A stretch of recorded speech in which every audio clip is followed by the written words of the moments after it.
we want you to have yours. Say you can text us throughout the show with the letters MD first, followed by your hot comments to 53131. Email us midday@tv3.ie, or you can get involved in the discussion on Facebook or on Twitter. That's at TV3 Midday. Now, oh Lord, what have you? Loads of comments there about you, Hughie. What was Jackson like to live with, Hughie? Was the house as dirty as it seemed? It looks a bit like it was absolutely disgustingly dirty at times, and we were told that beforehand. Jackson was really entertaining. That's what Jackson is like. He's fun and he makes his own raps and he sings, and that's how he is. He keeps you going.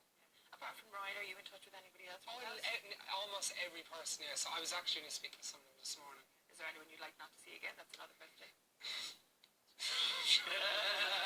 I've already said all that. I don't want to keep talking about the same I don't know. I'm just asking you because I don't have a clue. So there you go. Every person who interviews with you always asks me that question. Who is it? Everybody already knows who it is. I don't. Genuinely, I haven't a breeze. Well, if it upsets you that much, I won't ask you. I'm not upset. There. A load of Tom and Graham want to know, would I do Celebrity Big Brother? That answer to that would be no. Would any of the lads in the panel do it? Would you do it? No. Why not? No. Could you not handle that? I just don't. I think he could be really perceived in the wrong light. He could be seen in the eye. So I just don't think it could really put you one way. I think I followed Big Brother. I followed Hughie through the competition, through the series, and even looking at people going in. There was a guy there from London, the nightclub owner. I think he was seen as a millionaire and that kind of thing. And when they went Chelsea. Chelsea, that's it. And they went in, they asked him what he missed most when he went into the house. And he's got a family and everything. And straight away he says, they said you'd miss your car the most. And he's like, they're like, would you not miss your kids? They're like, no, they asked me what material thing I'd miss the most. They phrase it wrong to make him look like a different but person, also, I think the thing people always forget is, and a lot of people always blame the editing. You can't be edited down to be something unless you've kind of been that way. Like, I remember... Do you really think so? Not in the Big Brother house. I'll explain something to you. I've come out and I've seen... Like, you can only edit down as far as what you've said and done. Alex came across as really quiet, but in there he was quite fun. But he was quieter than, to say, a lot of people. Like, his banter, for example, wasn't, say, as funny and as good as certain people in the house. So when they come down to editing, they're going to put theirs in rather than his. Because it's a TV show. So you can't put everything in, but he was actually a fairly quiet person. Yeah. In Killian, certain ways. darling, first of all, Nicole says, Hughie is the cutest, love to see him in person. Killian, you're a hottie, I wish I could take you out. Are you kidding me? You've got a date already. Here's like Mr. Ireland. I'm sucking it in here. Just keep tensing it for a little bit longer. Don't the commercial? Irish women go for personality, you're great. Oh yeah, that was the nicest way of saying I'm bet down ever. Thank you. You're gorgeous. You all have lovely bottoms, lads. You're all absolutely lovely. Now, speaking of which, those men were in the nip. I don't know about you, but it seems that in last few weeks, men celebrities have been proudly showing off their bits and pieces. Paddling on a boat, Orlando Bloom didn't seem to care much about getting burnt in particular places. From Bora Bora to Hawaii, it seems Justin Bieber keeps losing his clothes, and Lewis Bloor proudly showed off his manhood on Celebrity Big Brother. Now, the men have been praised when showing their privates, but when it comes to women, if they do the same, they receive the opposite reaction. Like, I sort of think they only receive the opposite reaction from other women. do you think? Yeah, because, well, firstly, like, most men are pigs, so if we do see, a sneaky boob, there's a little bit of excitement to it, But I'm not talking about sneaky boob, but sneaky below the waist stuff. I mean, it's kind of unusual to have people letting it all hang out. I mean, you had to do Mr. World recently. Yeah. Did you have to do a swimsuit section? Yeah, and there's no problem with that. Again, Were you mortified? no, we went over with the guys. I mean, the guys now had unbelievable physiques. They've been training hard for years, I suppose. So I think it was nearly, they were proud to get their top off and show off what they've got. And some of the guys there had like 3% body fat. Like, I mean, they were in unbelievable shape. So I mean, when you're working that hard on your physique, I mean, they love to show it off. I mean, and why not? They should be proud of it, really. Yeah. So, no, I didn't see that. If I had a body like that, I wouldn't be wearing a shirt right now. Really? I wouldn't be wearing anything. Yeah. We've already established you're quite happy to get naked.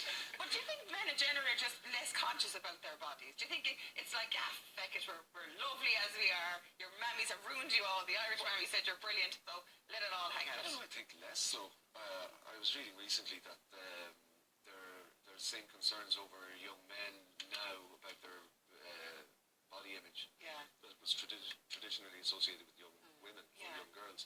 And so many guys now seem to be just pumped up like they're getting ready for a war or something. Protein Some shakes of the young and- fella goes, so what sport do you do? He says, oh no, I just got to work out. I go, oh, that's fair enough. And I'm not mixing because clearly, I live in the gym.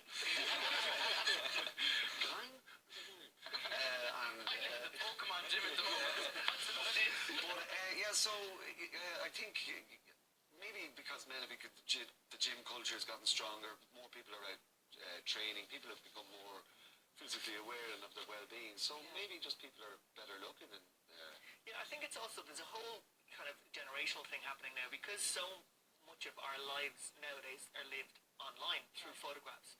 So most people exist maybe more so online than they do even in real life. A lot of people only have real life experiences to share them online. Yeah. And if you are constantly seeing photographs of yourself and you're a bit fat, you're a bit chubby, then that's where you're going to be more aware of how you look. So this whole new kind of, and you are seeing it like... narcissism, I think is the word. What age are you now, Yeah. Kevin? I'm 32.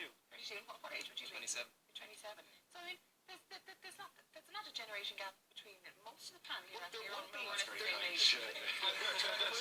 I'm 38. I've been looked at age since the number, to be quite honest. I've been 35 for a long time now. I intend to be 38 for a long time. But even in the 5 years between myself and Darren, because technology and everything is moving so quickly, and Facebook and Snapchat and everything is now becoming so prominent, this whole social media, that when I was 25, it wasn't around, in the same way that it is for Everybody edits their own Hello magazine, basically. Everybody, like that. I worked with someone and you take a selfie and then change it, and constantly posting. There's an airbrushing app selfies. nowadays. Yeah. Like on social media, if you put a picture on Facebook, there's literally an airbrush app.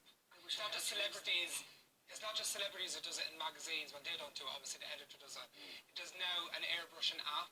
Well, when I was single and I was on Tinder, and you'd be seeing girls and you'd be like, she looks amazing. Like, It's yes, not and then you that go for a real date, life. and this girl walks in, you're like, no, where's this? And unless you look at her from that one angle, that she obviously found out that this is the perfect angle for her, and she looks amazing like that, then in reality, You're getting because it's covered in catfished. filters, It's you the are same person. on our way. You're literally getting catfished by the same person. I'm not going for Normally, personality. catfished by somebody else. You're getting catfished by the same person. Well, nowadays. like you've been, before you were Mr. Arnold, you've been model for years as well, I haven't modeled you? for 5 years. Yeah. Yeah, I won a competition walking through a shopping centre a couple of years ago, so I kind of modeled since. Yeah. But is it something you always wanted to do? Were you always into your physique and training and being healthy and that sort of thing? We've seen, well, we've shown pictures in a while, you have an amazing physique. How much work does it take to get that way, to get an 8-pack? It's an 8-pack, it's not even a 6-pack, it's depressing, as opposed to the keg I have here. But how much work do you have to put into it? It does. Because it's a lot of work. Yeah, it does take a lot of work. I mean, up to the competition, up to Mr. Ireland, I was very strict diet in the gym 7 days a week, and I was trying to keep a full-time job going as well, so I literally taken no carbs whatsoever. Yeah. And trying to take about 5 to 6 meals in a day, and training with heavy weights. So yeah, it was tough going, but I had a goal. I wanted to do well, so that was my goal. Yeah, and you won the rounds for Ireland. But it's almost in the same way that you would be studying for an exam. If you want to do well on the exam, this is a form of preparation. It's just a different form. It's just a more physical form than, say, reading books. Yeah. So for years, like I mean, when I was kind of younger, I was always skinny. I never put on weight or that kind of stuff. I was always that was just natural. Now that was it. I just couldn't do it.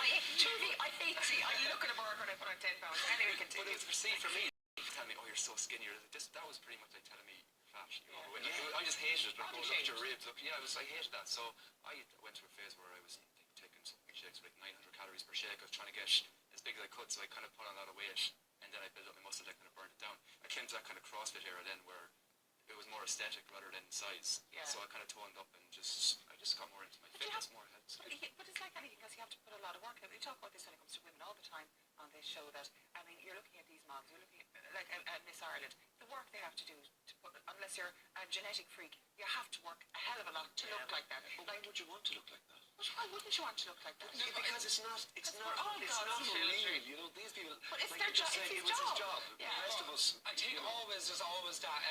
I don't think it's actually fair when people always say to certain celebrities or models or people like that there, or you're like pressuring other people or younger kids to want to look a certain No, they're way. not pressuring. It's not actually it's their the fault. machine. Yeah. Like, there is some people that actually doesn't naturally look like that, and even if they've got that way unnaturally, like through surgery or whatever, there shouldn't be that kind of like stigma attached. Each to their any own. of those No, I things. don't It is think it's a each their stigma own. attached to them. I think it's that they can do what they like, but it's the way they're presented and marketed and put forward as Like, the this is the ideal, only way to be, or the right aspiration. way to be. That's what everybody should aspire to be. Yeah, but people should be strong-minded enough to know But they're not. to do it. They should be, but they're not. that's the thing that people then should be doing is teaching people to be strong-minded enough to not follow a pack or follow anything, rather than basically kind of shutting down others for a certain way of being. How is someone so young, so I know. I wise? mean, for a 22-year-old, this is not patronising, but you've some head in your together. shoulders. Because most people in their late teens, early 20s are a little bit lost, and they look to these people on social media, the likes of Kim Kardashians, and they aspire to this. And